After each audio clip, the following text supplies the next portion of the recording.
we have to figure out, okay, why is our system of governance not working?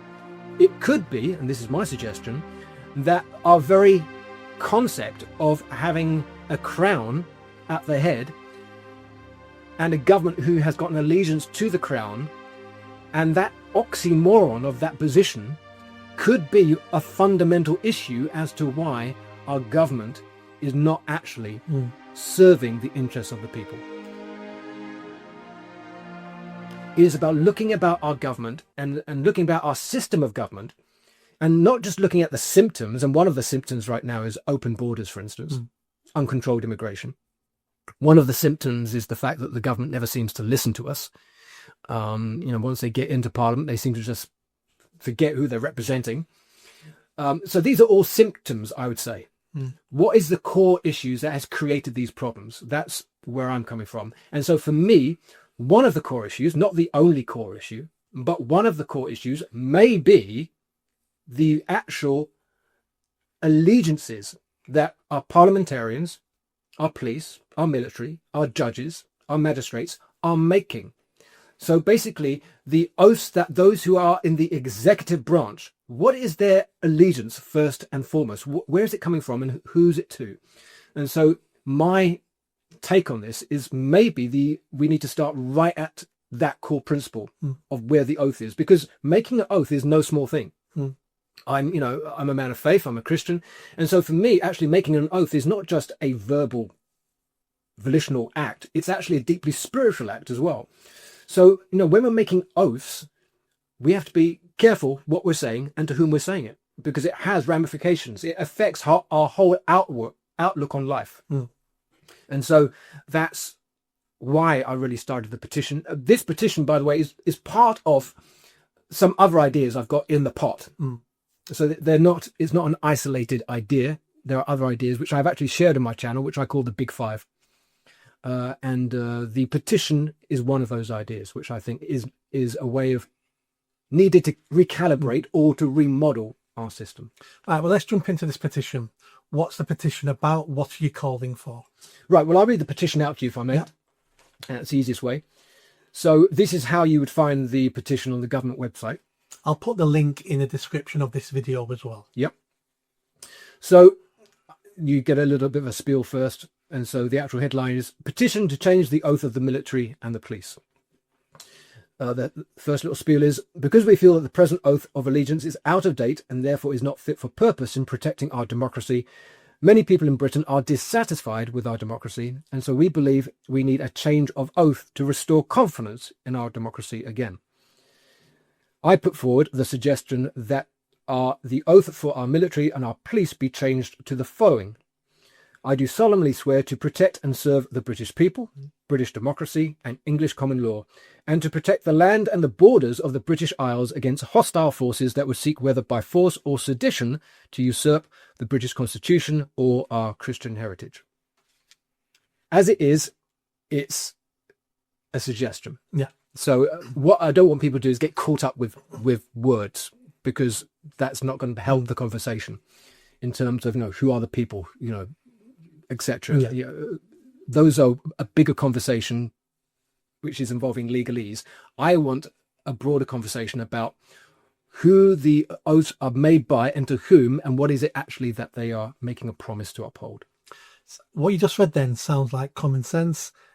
If you'd asked me 10 years ago, I would have probably said, isn't that already the oath they make? So what is the oath at the moment? Who are these people saying their allegiances to? Okay, so there's several categories of people that make an oath at this point in time, okay?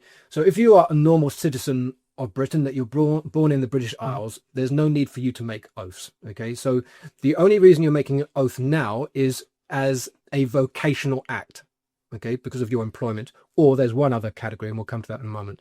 So the people that are making oaths right now are parliamentarians, judges, magistrates, police constables, and the military.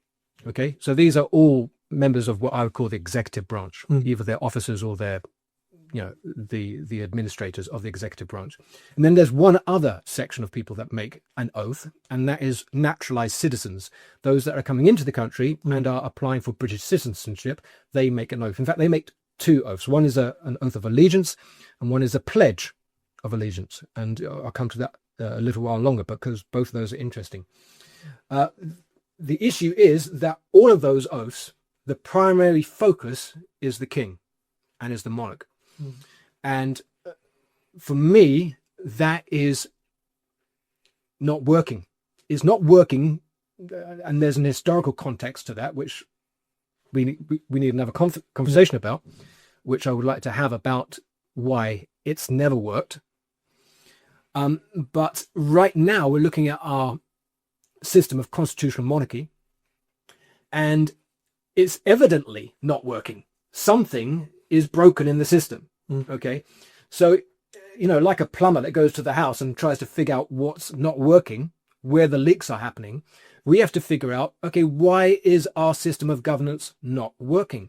It could be, and this is my suggestion, that our very concept of having a crown at the head and a government who has got an allegiance to the crown, and that oxymoron of that position could be a fundamental issue as to why our government is not actually serving the interests of the people. Let me put this to you. So we would imagine King Charles has the best interest of the country at heart. We could argue, there's a discussion there about what does that mean, and does he understand the people? That's a different discussion for another day. But let's say he has the best interest of the people at heart. He's already one of the richest men in the world. He has land, so he doesn't need to be feathering his own nest to a certain extent. If we have elected politicians sat in the House of Commons who give their oath to the king, how is that detrimental, and how is that not the same as an oath to the people? For me, it's a farce. It's a charade. Right. Okay.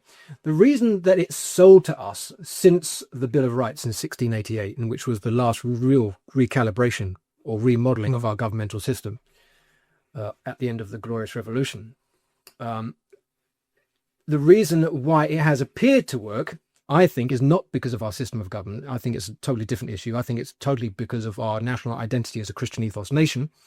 And as a Christian ethos nation, we've been taught from the top to exercise tolerance in all scenarios and to respect authority. Okay. And this is a very British expression of Christianity. And so the only reason I think that our constitutional system has worked up to date is more to do with our ethos as a Christian ethos nation, rather than our actual system of governance, which has always shown cracks and signs of expiry.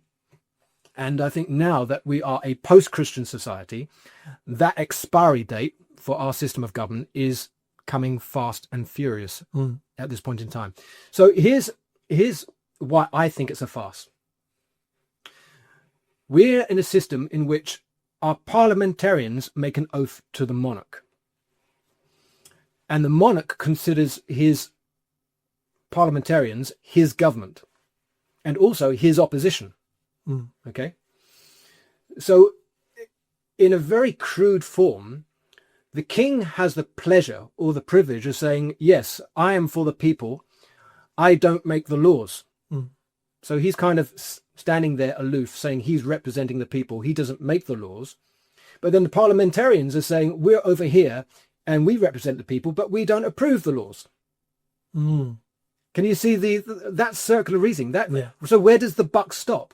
Where's the accountability? And somebody could say to me, yeah, that's just legalese. It's more than just legalese.